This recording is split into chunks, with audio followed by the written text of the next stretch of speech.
Hi, I wanted to make a video of the installation of Ballard's Easy Gate. Although it came with instructions, I would rather have some pictures, some illustrations to help me go along with it. But I figured it out, and I didn't see any videos online about it, about the installation. I've seen some reviews, but not really any installations. So here's how it went ahead. So in the box, you get this tube, you get these brackets. You got three brackets, the 1, the 2, the 3. And if you look at them, how they sit, that was not very obvious to me on the instructions on how they sit. So anyway, the instructions say you drill a 1/2 inch hole here, 90 inches from the end of the trailer, 90 inches, and then you come up from there or back towards the trailer 6 inches, then 30 inches, and then 30 inches. Okay, then it tells you, and I'm not sure if it's this order, but then it tells you to install these brackets, these cylinder holders here, whatever you want to call them, these brackets, the cylinder brackets. And I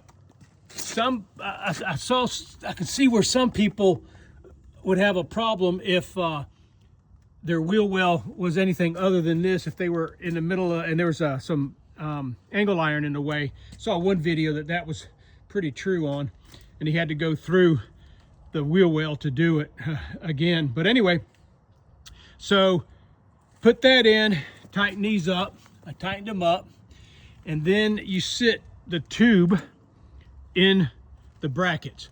Do not tighten these yet. Do not tighten the brackets yet, because you got to finagle this, move it around, and everything else. At some point, it tells you to take this eyelet, which was in the tube. I couldn't find it. I couldn't find this eyelet or the spring, but it was in the tube. I had to take the tube back out and kind of beat it, tap it down on the concrete till it came out. And I put a washer and then nut underneath. There's plenty left under there. Oh, let me see if I can find it. There it is. Plenty left under there for you to have room. You might even have to, I don't think it was necessary to cut that much. But anyway, I put that in there and tightened it up. And then this is your swivel bracket, your pulley bracket. You come down here and you measure it on the end here. Just put it on there and use this as your template. And as you can see, I have some angle iron there that caused a little bit of problems, but it worked out. It's very tight. This one broke. I don't know the hardness. I haven't really looked at the hardness of the bolt. I can't tell right here. Yeah, I'll check it later. But anyway, that one worked out fine. I got to replace that one. Okay, now that's installed. You have to then install these little pulleys through there. It comes with the hardware, of course. Now, two thoughts on that. That was easy enough to pull through there. This is going to be tight. It was easy enough to pull through there and let it latch down here on this thing. And here's the two thoughts. I went ahead and put this other pulley on there and muscled it up here. Oh, let me tell you here, this you measure from about 15 inches down and do another 1/2 inch hole right here. These are additional 5/16 holes, 5/16, 5/16, 5/16, and 1/2 inch.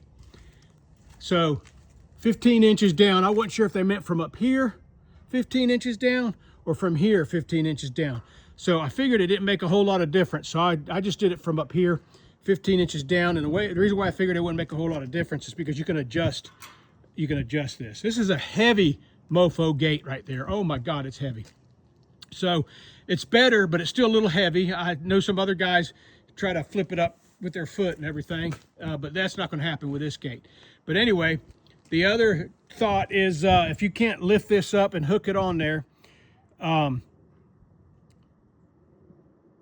pull this out and hook it, lay the gate down. And then you can put your pulley back in there. And when you lift your gate up, the pulley's right there. I did have to use a screwdriver to open that up a little bit to get these pulleys in there, but it's in there now. So the tools I used, now these here are going to be your 1/2 inches. They told you to use a 1/2 inch and a 3/4 inch. This is going to be your 1/2 inch here. And then these, they don't say anything about a 7/16. These are 7/16 right here. These are 7/16. 1/2 inches. And then your 3/4 is up there. And I believe this was your 3/4. Yeah, that was your 3/4 also. So there's the eye bolt right there, how it goes into the gate, by the way. But all in all,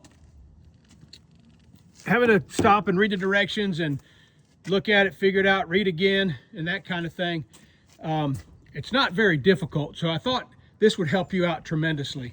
If you have any questions or anything, feel free to send me a message, and I'll try to answer them as best I can.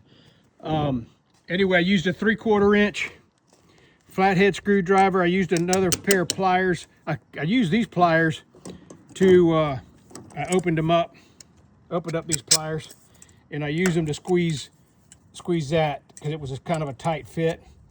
I close this up a little bit. Use this to squeeze this, and then put my screw in and tighten it up.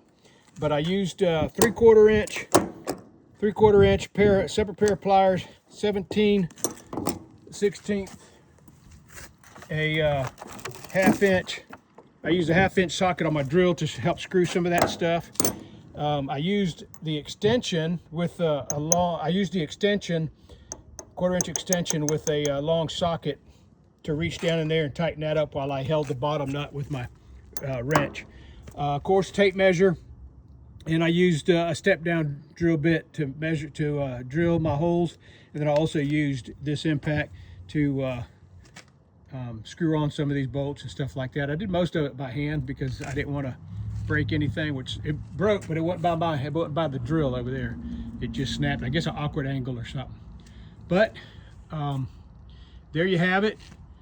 Let me know if you have any questions about anything. My little handy Matco sidekick came in really handy. Had everything I needed right here. Got my mats from magnetic mats from Icon, Harbor Freight. They're great to keep everything together from rolling around and jumping around. Oh, and I used this Milwaukee blower to blow my metal shavings off of